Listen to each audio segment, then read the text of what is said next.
tale as old as time, one woman, 2,000 paint samples, zero emotional stability. But there is a way.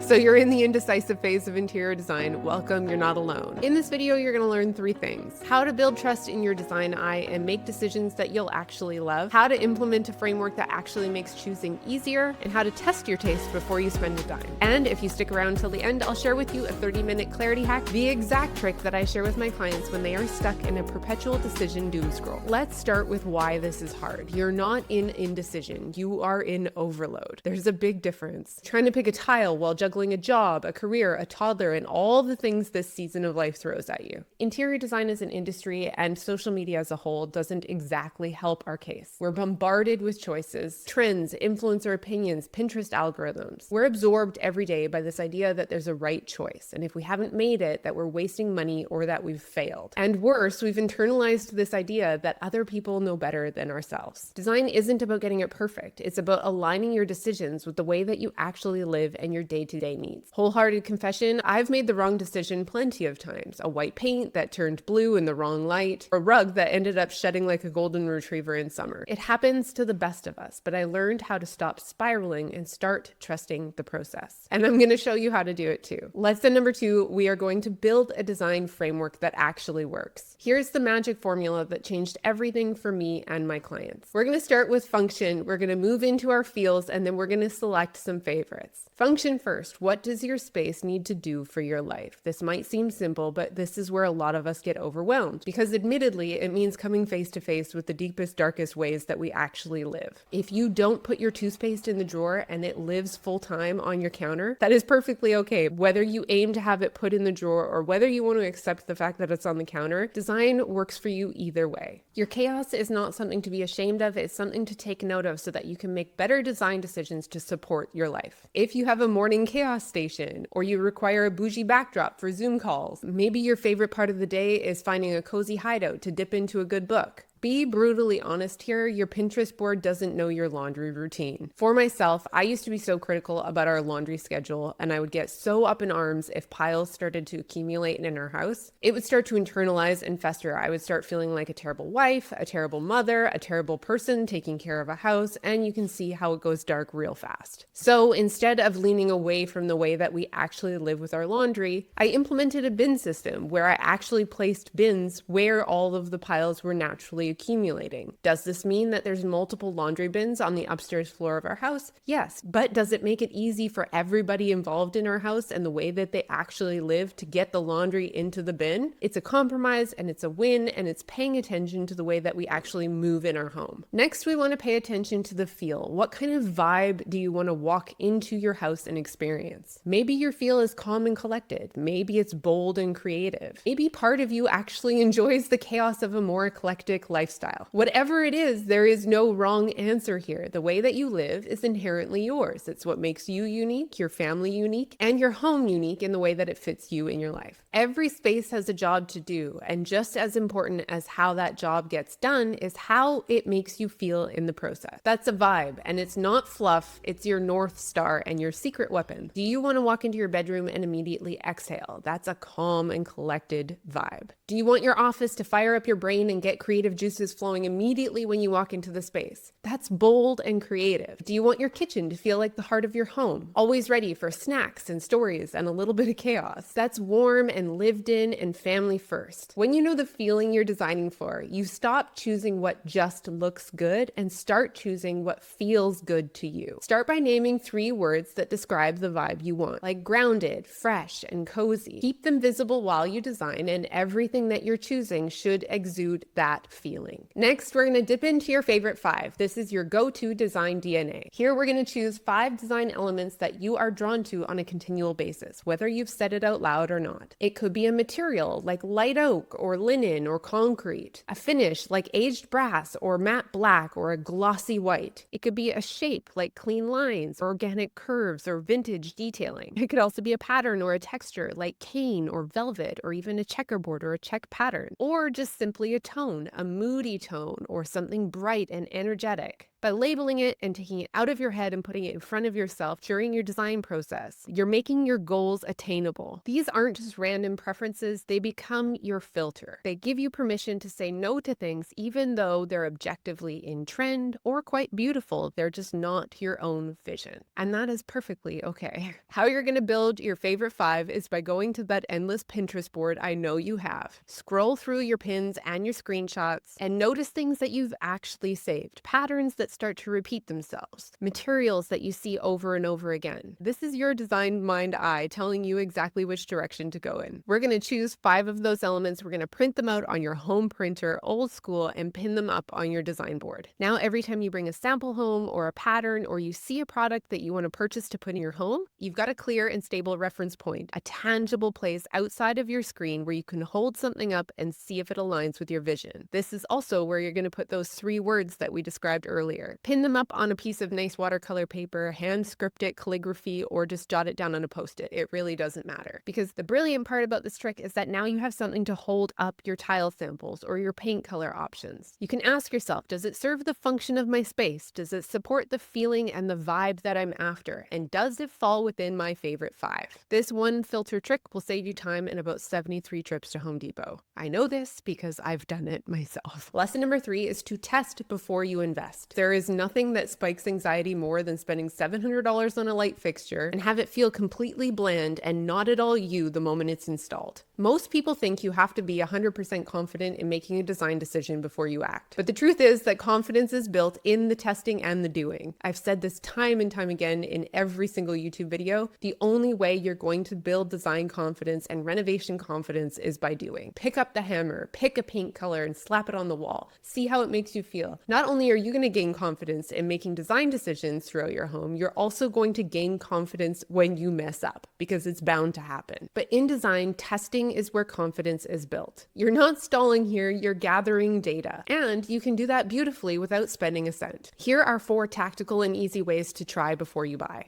Number 1 is to use painter's tape to place out furniture in an arrangement on your floor or art on your wall. If you want to see if that oversized armchair is actually going to fit, tape it out and walk around it. Live in the layout before you move anything heavy or go crazy buying big expensive furniture. Number 2 is to style a single corner before you overhaul the whole room. Pick a microzone, a side table, a shelf, a reading nook. Style it with your intended design themes, colors, and mood. Does it give you the feeling you're going for, or are you trying to force something that's not entirely your own? Only you can answer that question. All too often it's the case where clients have been inspired by something that looks really good online, and the second we go to implement it in their own home, it can almost feel overwhelming or out of place, or simply just not something that they would have picked naturally themselves. Number 3, to print your top 3 choices and pin it up on this board we've been building. This is especially helpful for things like rugs or wallpapers or backsplash tiles. You don't even need the physical sample yet. You can just print out a photo, pin it up, and live with it like that for a few days. You'll learn more from living with the idea than you will from another 2 hours of Pinterest surfing. Number 4 is to borrow textures from your ongoing life. Can't decide if oak or walnut feel right? Grab a cutting board. Can't decide if a particular shade of green is perfect for your color palette? Go grab your kid's hoodie and lay it next to that tile sample. That linen tank you love in the summer is perfect for envisioning an entire bedspread. This isn't procrastination, it's prototyping, and that is smart design. The more you play and test in low-stake ways, the more confident your design decisions will become. You'll stop guessing and start knowing because you've lived with it, you've touched it, and you've experienced it. If you're still here, you've made it to the part where I share my 30-minute design hack. Let's say you've got a short nap window, a cart full of maybes, and no time left in you to question your entire sanity over a cabinet pull. You don't need more options, you need clarity fast. This is the exact tool I give my clients when they are frozen mid-project, overwhelmed by choices and on the brink of settling for something they are going to regret in 6 months. I call it the 30-minute design clarity hack. It's a time-boxed design filtering method that gives your design gut a little structure so that your brain stops spiraling and your confidence kicks in. Step number 1 is to set a 30-minute timer. I know, super obvious if it wasn't in the title. This is critical. It turns design decision-making into an intentional sprint rather than a slow emotional unraveling. Give yourself permission to not overthink, but think just enough. Step number 2 is to ask yourself these 3 yes or no questions. 1, does it serve the function of the space? If it doesn't work, it won't work, period. toss it. Number 2, does it support the feel I want in this room? If you said you wanted your bedroom to feel calm and this pillow you're considering is electric yellow, listen to yourself here. It's screaming the answer for you. Question number 3 is, does it fall into my favorite 5? This is your no-fail visual filter. If it doesn't fit your personal design DNA, it's a no, even if it's on sale and even if it's trending right now. If you haven't figured this out already, this entire video has been making up a 30-minute hack. But by adding time to the equation, you're taking away the lingering process and asking yourself to be intuitive with your design decision and pull confidence from the depths that I know you all have it in you. How you interpret the results is quite simple. 2 to 3 yeses means yes, you've got it. Perfect, pull the trigger, go ahead with confidence. 1 yes or less means you need to pause and reevaluate. You're either forcing it or still unclear about your framework, both of which are signs you're not ready to commit, which is perfectly okay. The goal here isn't to make perfect decisions. It's about making design decisions that align with you first. Let me tell you something that I wish I could say to myself years ago when I made my first mood board. That girl back then, she was completely overwhelmed and scared to commit. I once painted an entire room based on a white that I found in a magazine. A well-known interior designer that I had admired for years had collaborated